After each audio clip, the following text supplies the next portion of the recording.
देखिए transpose of the matrix एक example लेते हैं, समझिए। एग्जाम्पल है कि मैट्रिक्स ए है, इसमें 1 2 3 एलिमेंट हैं, तो इसका ऑर्डर कैसे लिखते हैं? 3x1, यानी कि 3 row and 1 column, that is 3x1 का मैट्रिक्स है। तो 3x1 के मैट्रिक्स में अब इसको हमें ट्रांसपोज कैसे करते हैं ये हमें देखना है। तो ट्रांसपोज में, यस सभी को गुड मॉर्निंग।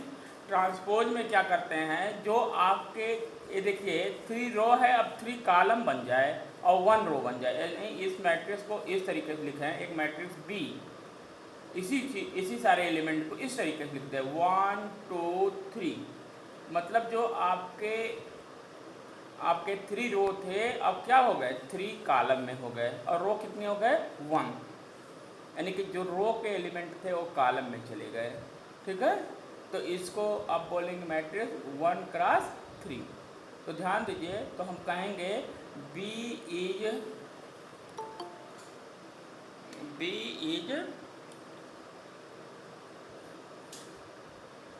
पोल मैट्रिक्स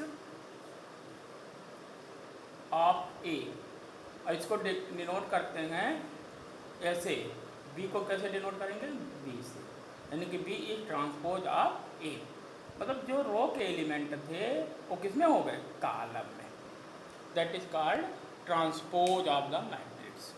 ठीक है, मीनिंग ये आ गया कि आपका कोई भी मैट्रिक्स मान लीजिए, अब मैट्रिक्स कैसे हम सिंपल में डिफाइन करते हैं, मान लीजिए ए मैट्रिक्स है, इसके एलिमेंट हैं Aij ऑफ ऑर्डर m×n के। सपोज एक मैट्रिक्स है Aij of order 1×n। Example भी समझते जाओ ताकि आपको डिटेल में समझ में आवे। हाँ, गुड मॉर्निंग सभी को। एक मैट्रिक्स है, मान लीजिए A, मान लीजिए 1 2 3 4 5 6, 1 2 3 4 5 6। सपोज एक मैट्रिक्स है m×n, इसको कैसे लिखेंगे, Aij मतलब कोई एलिमेंट है, और m×n, इसे A लिख दिया, तो A आपके ऑर्डर का है 2×3। तो अब ट्रांसपोज बताए B is transpose of A, तो इसको कैसे से B इक्वल टू A पे डैश लगाते हैं, तो ट्रांसपोज मैट्रिक्स A, यानी कि A का ट्रांसपोज क्या होगा, A डैश इज A क्या होगा, Aij, अब क्या हो जाएगा, Aij का क्या लिखेंगे, Ji ऑफ ऑर्डर n×m, यानी कि जो रो के एलिमेंट थे वो कॉलम में हो गए, जो कॉलम के एलिमेंट थे वो किस में हो गए, रो में हो गए, n×n। ओके, तो मीनिंग A डैश में क्या आ जाएगा, A डैश मतलब ट्रांसपोज ऑफ A में आ जाएंगे एलिमेंट। अब देखिए A था 1 2 3 जो है फर्स्ट रो है, फर्स्ट कॉलम बन जाएगा, फर्स्ट रो कितने हो जाएगा, फर्स्ट कॉलम, एंड 4 5 और 6। ठीक है, अब ये क्या हो गया, अब यहाँ पे देखिए कितने रो हो गए, 3 रो, और कॉलम कितना हो गया, 2। तो इसको कहते हैं ट्रांसपोज ऑफ द मैट्रिक्स, यानी कि एक मैट्रिक्स है जिसका ऑर्डर था 2×3, तो ट्रांसपोज ऑफ ए क्या हो गया, इसका ऑर्डर क्या हो जाएगा, पहली चीज़ 3×2, यानी कि रो कॉलम के एलिमेंट हो गए, कॉलम वाले रो, यानी फर्स्ट रो के एलिमेंट क्या थे 1 2 3, तो फर्स्ट कॉलम के एलिमेंट ट्रांसपोज में क्या देंगे 1 2 3, तो वही डिफाइंड किए हैं। If Aij of order m×n, then transpose of A is Aji, यानी कि जो रो था वो कॉलम हो गया उसका सीक्वेंस। ठीक है, और इसका ऑर्डर क्या हो जाएगा n×m, ये आपका ट्रांसपोज मैट्रिक्स कहलाता है, दैट इज ट्रांसपोज मैट्रिक्स।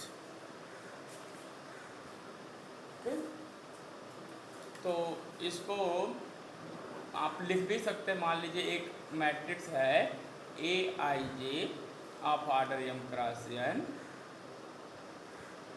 तो A डैश जो होगा वो आपका क्या होगा, Aji of order n cross n। जैसे एक मैट्रिक्स मान लीजिए ए है, हमने सिंपल में लिखा A11, A12 और A13 है, और ए हो जाएगा A21, A22, A23। अब एक के साथ का है 2 क्रॉस 3 का है, ठीक है। अब इसका ट्रांसपोज जब आप लिखेंगे तो कैसे लिखेंगे, जो रो के एलिमेंट थे वो कॉलम में चल जाएंगे, तो सारे रो के फर्स्ट रो का एलिमेंट फर्स्ट कॉलम, तो A11, A12, A13, A13, A21, A22 and A23, ठीक है। ये आपका ऑर्डर क्या होगा 3 क्रॉस, मतलब अब जो रो के एलिमेंट थे उसके वो कॉलम। तो डिफिनीशन समझ में आया कि ए आई जे था, ए आई जे मतलब 1 1 1 2, पहला आई होता है, दूसरा जो होता है जे वो कब डिनोट करता है। तो ट्रांसपोज में लिखा है क्या ए जे आई, देखिए जे पहले आ गया आई पहले, जैसे 1 2 1 2 यहाँ था ना, तो ये पहले, तो ये आपका क्या कहलाता है transpose of the matrix. Okay, तो ट्रांसपोज क्लियर हुआ आप लोग को? यस। तो ट्रांसपोज के बाद, ट्रांसपोज मैट्रिक्स के बाद इसकी प्रॉपर्टीज को देखते हैं, इसमें क्या क्या प्रॉपर्टीज आई। तो फर्स्ट प्रॉपर्टी देखिए,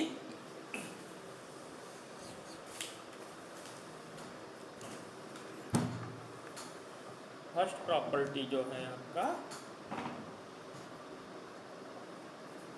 ए है properties of transpose matrix.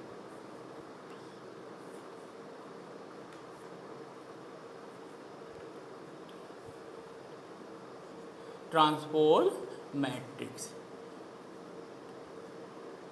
Properties in transpose matrix. First जो है कि आप ट्रांसपोज का ट्रांसपोज करिए तो वही मैट्रिक्स आएगा। मीनिंग ये है कि मैं कह रहा हूँ कि एक मैट्रिक्स सपोज ए है, इसका ए आई जे एलिमेंट हैं और इसका ऑर्डर m क्रॉस n है।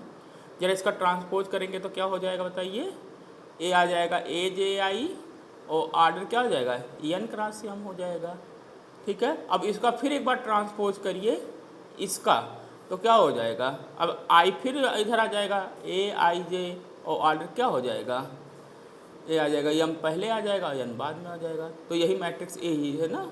तो जो 2 बार आप ट्रांसपोज करेंगे तो आपका क्या है मैट्रिक्स वही फिर आ जाएगा। तो ये फर्स्ट प्रॉपर्टी है A I A dash is equal to A. Okay, that is first property. अब आते हैं सेकंड प्रॉपर्टी क्या है। देखिए सेकंड प्रॉपर्टी आपका ए प्लस बी 2 का एडिशन का ट्रांसपोज मैट्रिक्स लेंगे तो अलग अलग ट्रांसपोज के क्या होगा इक्वल होगा ए और बी डैश। इसको कैसे कर सकते हैं, मान लीजिए मैट्रिक्स ए है A I J of order m cross n और बी जो है उसी ऑर्डर का होगा तभी होगा, तो मान लीजिए आपका क्या है B I J of order m cross n, तभी एडिशन पॉसिबल है, अदरवाइज एडिशन आपका पॉसिबल नहीं है। एडिशन कब पॉसिबल है, जब दोनों के ऑर्डर जो है सेम है। तो ए प्लस बी क्या हो जाएगा, मैट्रिक्स ए प्लस बी आ जाएगा आपका A I J plus B I J of order m cross n होगा, ठीक है। अब इसका जरा ट्रांसपोज कर दीजिए, ए प्लस बी का ट्रांसपोज क्या हो जाएगा, तो जो रो एलिमेंट थे वो कॉलम हो गए, कॉलम वाले रो, यानी कि ए जे आई और plus B J I of order m cross n हो गया।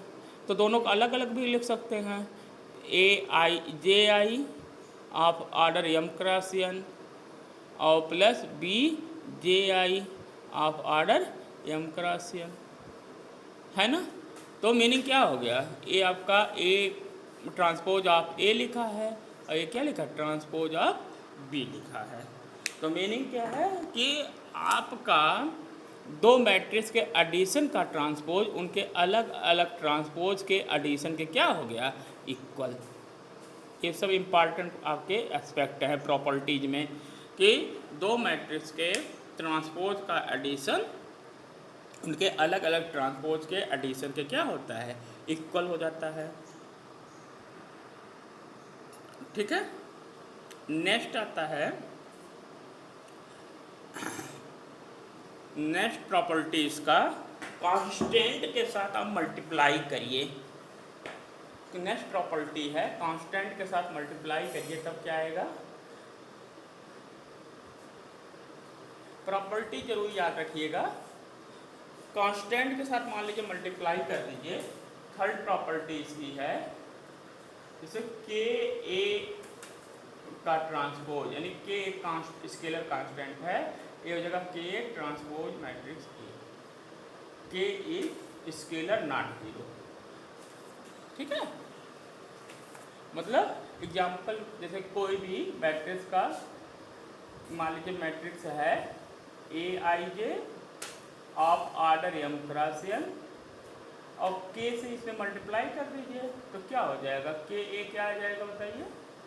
के का सारे एलिमेंट में इंटायर में मल्टीप्लिकेशन हो जाता है तो K into A I J of order M cross N हो जाएगा, एम क्रॉस एन। ठीक है, अब के आपका कांस्टेंट है तो सभी में कांस्टेंट भी हो जाएगा, के कांस्टेंट भी हो जाएगा, बाहर भी कर सकते हैं। अब लाना के ए डैश, अब इसका जरा ट्रांसपोज कर दीजिए, के ए का ट्रांसपोज तो क्या हो जाएगा। अब जो रो एलिमेंट है वो कॉलम में, कॉलम का रो में, तो के ए जे आई आ जाएगा of order N cross M होगा, है ना।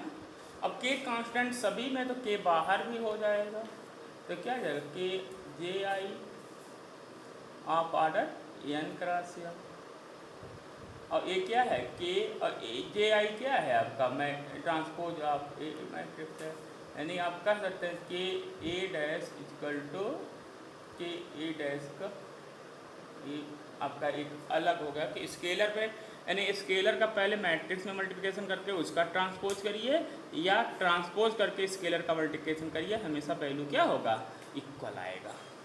ठीक है, ये आपका थर्ड प्रॉपर्टी था। और फोर्थ प्रॉपर्टी जो है रिवर्सिबल मल्टीप्लिकेशन प्रॉपर्टी है।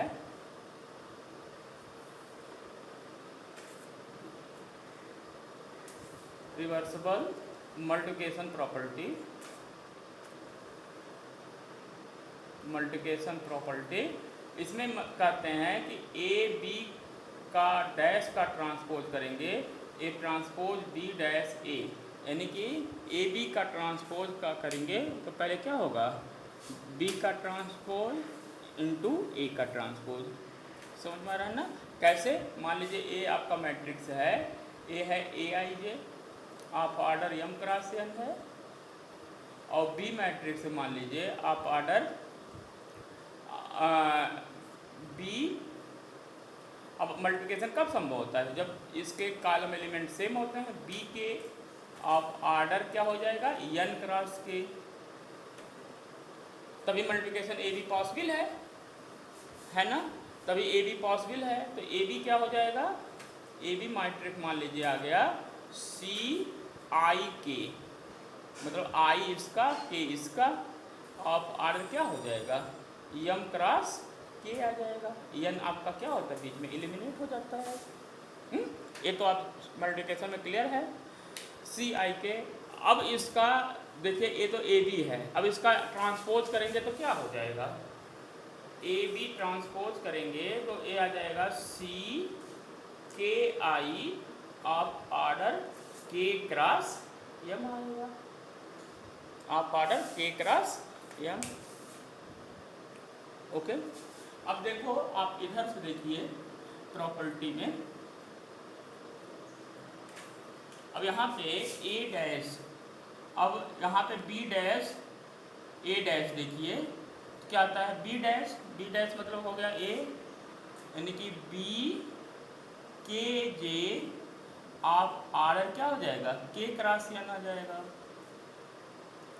और ए डैश क्या है, ए आ जाएगा ए का उल्टा हो जाएगा डैश, यानी कि J I of order N cross M आ गया, तभी तो मल्टीप्लिकेशन क्लियर होगा। अब देखिए ना आपका कॉमन एलिमेंट के सेम होगा, तो B dash A dash is equal to क्या हो जाएगा। अब देखिए अब जे फिर एलिमिनेट हो गया, तो ये आ जाएगा बी, एक आपका मल्टीप्लिकेशन मान लीजिए सी है, C K I of order K cross M, तो देखिए दोनों सेम हैं, तो मतलब आप कहेंगे ए बी का transpose is equal to B dash A dash. तो ये आपका फोर्थ प्रॉपर्टी। एक 4 प्रॉपर्टियाँ याद रखिएगा। फर्स्ट प्रॉपर्टी क्या है, फर्स्ट प्रॉपर्टी आपका था कि एक बार फिर से प्रॉपर्टी का रिवीजन कर लेते हैं। फर्स्ट प्रॉपर्टी क्या आपका बताया था कि ट्रांसपोज और ट्रांसपोज मैट्रिक्स आपका क्या होता है, ए हो गया। सेकंड प्रॉपर्टी क्या थी कि आप एडिशन ऑफ 2 मैट्रिक्स का ट्रांसपोज उनके अलग अलग ट्रांसपोज के एडिशन मैट्रिक्स के क्या होता है, इक्वल। थर्ड आपका प्रॉपर्टी था कि कांस्टेंट का किसी मैट्रिक्स में मल्टीप्लिकेशन करिए तो कांस्टेंट इनटू ट्रांसपोज मैट्रिक्स क्या होगा, इक्वल होगा। एंड फोर्थ जो है आपका रिवर्सिबल मल्टीप्लिकेशन प्रॉपर्टी, मतलब ए बी का ट्रांसपोज ये क्या हो गया, बी डैश ए डैश, ये आपका इक्वल होता है। Good morning sir. तो ये आ गए आपके 4 प्रॉपर्टीज हैं, तो रिमेंबर इट, इनको आप याद रखिएगा, हैं, ठीक है। तो transpose of the matrix clear हुआ आप लोग को। इसके बाद ट्रांसपोज के बाद आता है सिमेट्रिक एंड स्क्यू सिमेट्रिक की एक प्रॉपर्टी है मैट्रिक्स की, उसको हम लोग देखते हैं। सिमेट्रिक एंड स्क्यू सिमेट्रिक, तो ये ट्रांसपोज समझ में आया सब लोग को, तब आगे बढ़ें। यस, मैसेज करो तब आगे बढ़ें। हाँ, ट्रांसपोज सबको समझ में आ गया ना, ओके थैंक यू। तो इनको याद रखना, क्यों समझना नहीं, इनको ये प्रॉपर्टियाँ चारों याद करना है, क्योंकि आगे इसकी यूज है हमें, ठीक है। अभी हम यूज आ जाएगा तो आपको समझ में आ जाएगा। तो अगला आता है आपका symmetric and skew symmetric matrix, symmetric and skew symmetric matrix. अगला है symmetric and skew symmetric matrix. Next है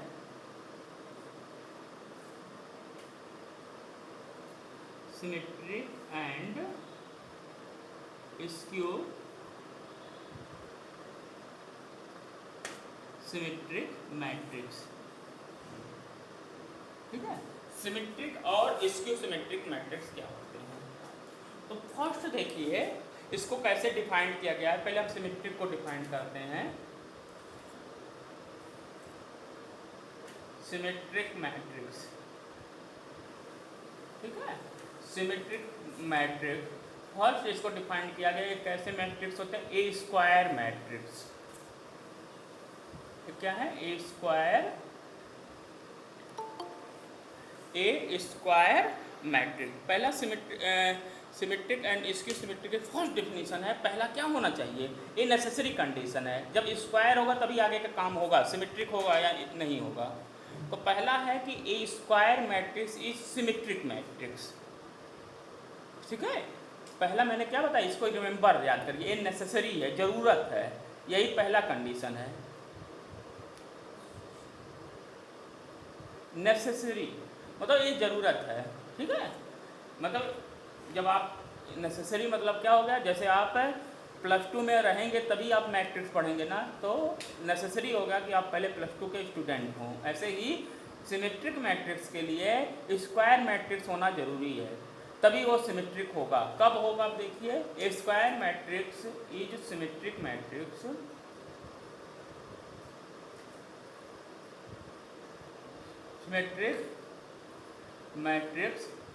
if transpose of the matrix, मतलब मैं कह रहा हूँ कि ट्रांसपोज ऑफ द मैट्रिक्स वही होता है जो मैट्रिक्स होता है।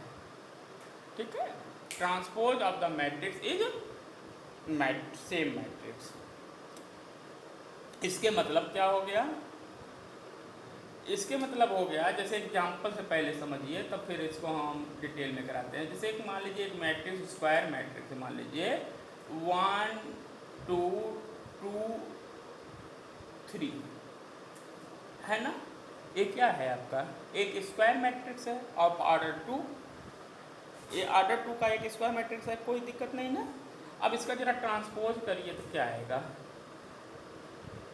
ट्रांसपोज यानी कि जो रो एलिमेंट था वो कॉलम में, यानी कि पहला रो क्या है 1 2, तो हमने लिखा 1 2। दूसरा रो क्या है 2 3, तो हमने लिखा 2 3 कॉलम में। तो देखिए दोनों में ध्यान दीजिए, कोई एलिमेंट में फ़र्क है? तो यहाँ से हमें क्या दिखाई पड़ रहा है पहले दूसरे से? A dash is equal to transpose of A किसके बराबर हो गया? ए के इक्वल हो गया, है ना। तो हम कहेंगे अब ए मैट्रिक्स को कहेंगे A is symmetric matrix. A is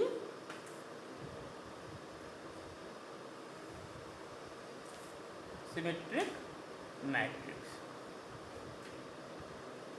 ए को आप क्या कहेंगे? आप सिमेट्रिक मैट्रिक्स। ओके, मतलब क्या हो गया कि दोनों का, अब ए का ट्रांसपोज किया, मैंने फर्स्ट रो क्या था 1 2, तो ए ट्रांसपोज में करेंगे तो 1 2 कॉलम में लिखेंगे। 2 3 था सेकंड रो, तो यहाँ 2 3 कॉलम में लिखा। तो देखा दोनों, लेकिन अब देख रहे हैं जो आप ऑब्जर्व कर रहे हैं तो ए और ए डैश ट्रांसपोज मैट्रिक्स क्या है? सेम है, इक्वल है। तो हम कहेंगे ऐसे मैट्रिक्स को कहते हैं सिमेट्रिक मैट्रिक्स। ठीक है, अब इसको कैसे हम थोड़ा सा एलोबरेट करेंगे, थोड़ा सा और आगे बढ़ेंगे। देखिए, अब मान लीजिए ए आई जे एक मैट्रिक्स है, A I J of order n cross n। मतलब पहला तो स्क्वायर होगा तभी तो होगा, तो हमने मान लिया एक मैट्रिक्स ए है, A I J of order n cross n। अब ए आपको दिखाना है कि सिमेट्रिक है, तो सिमेट्रिक में पता चल गया क्या कि A is equal to A dash, है ना। A is equal to A dash. तो अब इसका जरा ट्रांसपोज लिखिए, ए डैश का ट्रांसपोज लिखेंगे तो क्या आ जाएगा? ए आ जाएगा A J I of order n cross n। मेरे पास समझ में आ रहा है? अब आप कह रहे हैं कि दोनों मैट्रिक्स इक्वल हैं बाय कंडीशन, तो कब कंडीशन में इक्वल होंगे? ऑर्डर तो सेम है तो एलिमेंट का भी इक्वल होगा। तो this indicate that A I J is equal to A J I. ये बहुत इंपॉर्टेंट एस्पेक्ट मिलेगा हमें कि जब दो मैट्रिक्स सिमेट्रिक हैं तो आप कहेंगे, मान लीजिए एक मैट्रिक्स हमने लेट कर लिया A I J of order n cross n है, तो इसका ट्रांसपोज क्या हो जाएगा? A J I of order n cross n ही होगा। अब कह रहे हो, आपने डिफाइन कर दिया कब सिमेट्रिक होगा? जब ट्रांसपोज मैट्रिक्स एक इक्वल है, यानी कि ए डैश के क्या है? इक्वल है। तो जब दोनों मैट्रिक्स इक्वल हैं तो उनके रिस्पेक्टिव एलिमेंट भी क्या होंगे? इक्वल होंगे, यानी कि A I J is equal to A J I. तो ये आपका कंडीशन मिलेगा कि अब आप इसको एलिब्रेट कर लिए कि a square matrix is symmetric matrix if A I J is equal to A J I. तो मतलब अब इसको हम ज़्यादा कह सकते हैं कि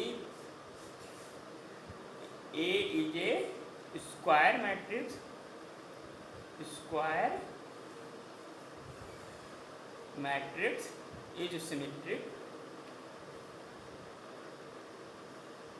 symmetric if A I J is equal to A J, है ना। ये आपको बात मेरे पास कल घुसी दिमाग में ना। तो इनका एग्जाम्पल से देखो, अब देख के बताओ कि ये सिमेट्रिक है कि सिमेट्रिक। अब मैट्रिक्स का एग्जाम्पल लेते हैं, जरा देखिए। एक मैट्रिक्स हमने ले लिया एग्जाम्पल के लिए।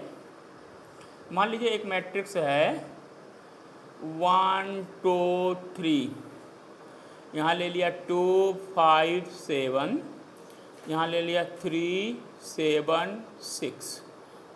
अब देखो ये क्या है? आपका स्क्वायर मैट्रिक्स है, मेरी बात समझ में आ रहा है ना, क्योंकि ये 3x3 का स्क्वायर मैट्रिक्स है। अब देखो आप, अब इसको बताना है कि ये आपका क्या है, सिमेट्रिक है। तो अब आर्डर देखिए, ए क्या है, A11 है, A12 है, तो A12 पे क्या है वो एलिमेंट 2 है, तो 21 पे देखिए कौन सा एलिमेंट है, क्योंकि जो इसका आप ए डैश बना रहे हो, पहले ए डैश हम लोग बना लेते हैं एक बार,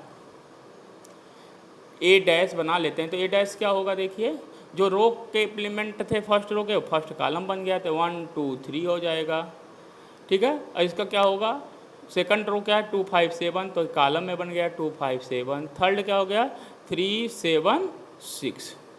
तो देखिए सेम है दोनों एलिमेंट, ये भी सेम है, तो एक पासिबल हो गया ना, यानी कि दोनों इक्वल है, आपको पता चल गया एक सिमेट्रिक मैट्रिक्स है। अब इसको बिना हम इसको इस एक्टिविटी को किए कैसे बताएंगे एक सिमेट्रिक है, यस। तो उसके लिए हमने अभी आपको क्या बताया कि अभी बताया आपको कि A I J is equal to A J I. तो देखो ए आई जे मतलब ए क्या है आपका 1 2 है।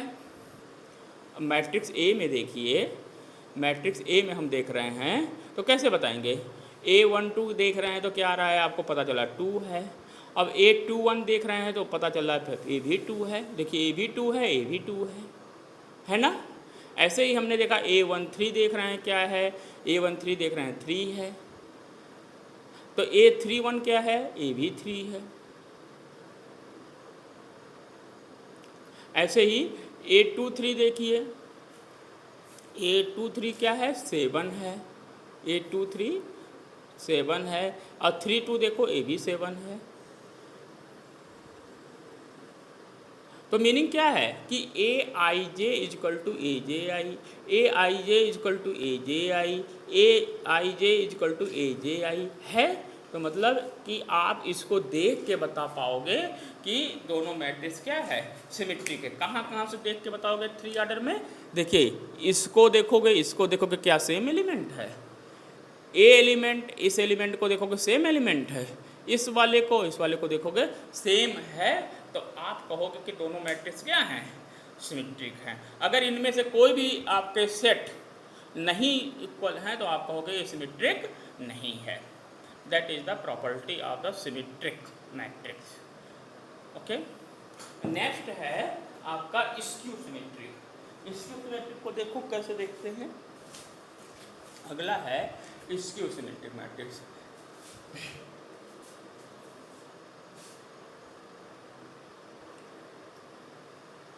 नेक्स्ट है skew symmetric matrix. Skew symmetric matrix में ये भी a square matrix,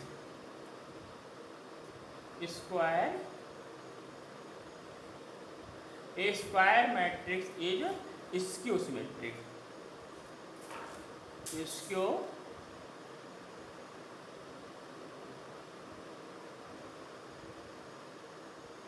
symmetric if इसमें है ट्रांसपोज मैट्रिक्स को होता है माइनस, वहाँ पे प्लस ए था, यहाँ पे क्या है ट्रांसपोज मैट्रिक्स किसके इक्वल है, -1 के इक्वल है, ठीक है। इसको कहते हैं आप स्क्यू सिमेट्रिक मैट्रिक्स। एग्जाम्पल से इसको समझिए तब फिर आगे कराते हैं। तो एग्जाम्पल से पहले देख लीजिए, जैसे मान लीजिए एक मैट्रिक्स ए है स्क्वायर मैट्रिक्स, जैसे हमने ले लिया 0 1 -1 0, ये किस ऑर्डर का है आपको पता चला 2 ऑर्डर का है। जरा इसका ट्रांसपोज करिए, क्या आएगा, ट्रांसपोज करेंगे तो क्या आ रहा है, अब देखिए जो रो है वो कॉलम का रो, तो 0 1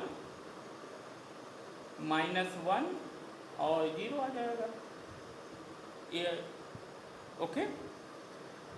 अब जरा इसका माइनस कॉमन कर दीजिए, तो सभी में कॉमन होता है, आपको बताया कॉमन या मल्टीप्लिकेशन सभी में होगा, तो माइनस कॉमन करेंगे तो 0 हो जाएगा, 1 हो जाएगा, -1 और 0, और एक क्या आ गया आपका ए ही आया, यानी कि ए डैश इक्वल टू ए आ गया, है ना।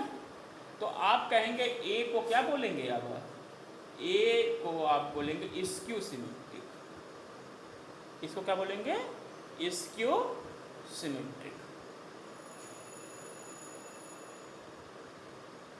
That is skew symmetric matrix. Example कुछ समझे? अब देखो इसको ऑब्जर्व करो, हम क्या क्या ऑब्जर्व कर रहे हैं कि इसके डायगोनल एलिमेंट को देखो। तो डायगोनल एलिमेंट पहले क्या है, देखिए आपको 0 0 दिखाई पड़ रहा है, पहला चीज़ दिखाई पड़ गया। दूसरा स्क्यू सिमेट्रिक में क्या दिखाई पड़ा, अब जब डायगोनल एलिमेंट नहीं है तो जैसे ए है 1 2 और इधर क्या है 2 1 क्या है, देखो इन पे ध्यान दो, 1 2 और 2 1 पे क्या ध्यान दे रहा है, वो ए आपके एक दूसरे के निगेटिव हैं, जैसे 1 है तो यहाँ -1। तो ऐसे केस जब हमें मिलेंगे तो ऐसे मैट्रिक्स को हम कहते हैं स्क्यू सिमेट्रिक मैट्रिक्स। एक एग्जांपल और लेते हैं 3 ऑर्डर का, देख लो, फिर इसको हम एक्सप्लेन करते हैं। एक 3 ऑर्डर का ले लीजिए, जैसे हमने ले लिया 0 1 2 -1 0 3, ठीक है, -2 -3 और 0। एक सपोज एक इस ऑर्डर का है 3 ऑर्डर का। अब इसका आप डैश करिए, ट्रांसपोज करिए, तो क्या आएगा, करो आप लोग, तो ए आ जाएगा 0 1 2, जो पहला रो था पहला कॉलम बन गया। ऐसे दूसरा रो है -1 0 3 -2 -3 और 0, यही आएगा ना, ठीक है। अब इसमें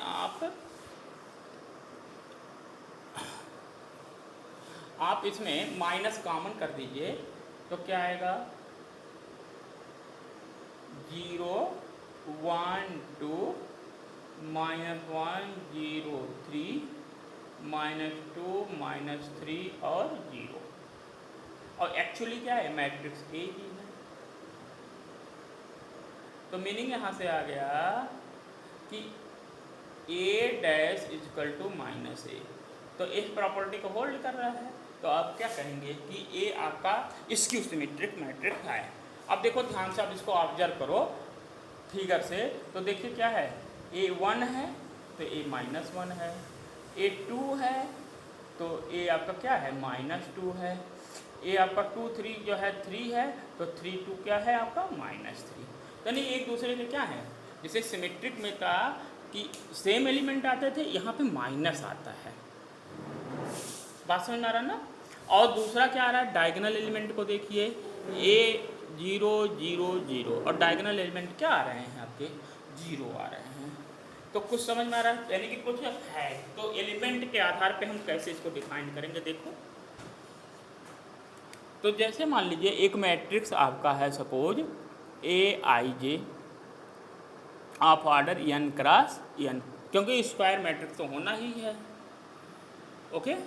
अब इसका ट्रांसपोज करेंगे, तो ट्रांसपोज करेंगे क्या आ जाएगा, AJI of order n cross n। और अकॉर्डिंग टू डेफिनेशन क्या है, A is equal to -A dash, तो यहाँ पे रख दीजिए, यानी कि माइनस आ जाएगा, ठीक है। ए आ जाएगा JI of order n cross n, और ए आपका है क्या, AIJ of order n cross n।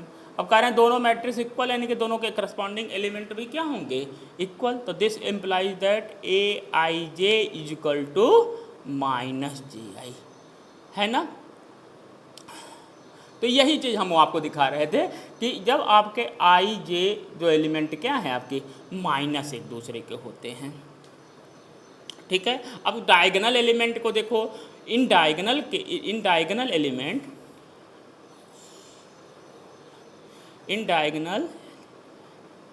Element I equal to क्या होता है, J होता है। तो यानी कि AII अब हो गया, अब यहाँ पे हो जाएगा -AII, तो यहाँ से हमारा क्या हो गया, इधर कर दीजिए, तो 2AII इज इक्वल टू क्या हो गया, 0। तो दिस इम्प्लाइज दैट कि डायगोनल एलिमेंट जो है स्क्यू सिमेट्रिक के केस में क्या होता है, 0 होता है। बात समझे, डायगोनल एलिमेंट जो होते हैं स्क्यू सिमेट्रिक के केस में क्या हो गए आपके, 0 हो गए। देखो आपने कहा, फिर से देख लीजिए भाई, सिमेट्रिक का स्क्यू सिमेट्रिक का A is equal to -AI, तो A क्या है मैट्रिक्स, AIJ आप n cross n। A dash क्या है माइनस ए जे आई आप आर्डर एन क्रॉस एन, तो दोनों मैट्रिक्स इक्वल हैं तो यानी कि एलिमेंट भी करस्पॉन्डिंग क्या हो गए इक्वल हो गए। तो एक हो गया आपका ए वाला केस यानी कि 1 2, ठीक है 1 है 2 1 क्या है -1, ओके ए वाला केस। तो यानी कि अब डायगोनल एलिमेंट में क्या होता है आई इज इक्वल टू जे, तो जहाँ पे आई जे था वहाँ आई करेंगे तो ए आई आई, तो इधर करेंगे तो 2 ai आई हो गया इजकल टू 0, यानी ए आई आई इजकल टू क्या हो गया 0। मतलब डायगोनल एलिमेंट देखो आप हर इसमें मैंने दिखाया है क्या है 0 0 0 0 0 0, ठीक है 0 0।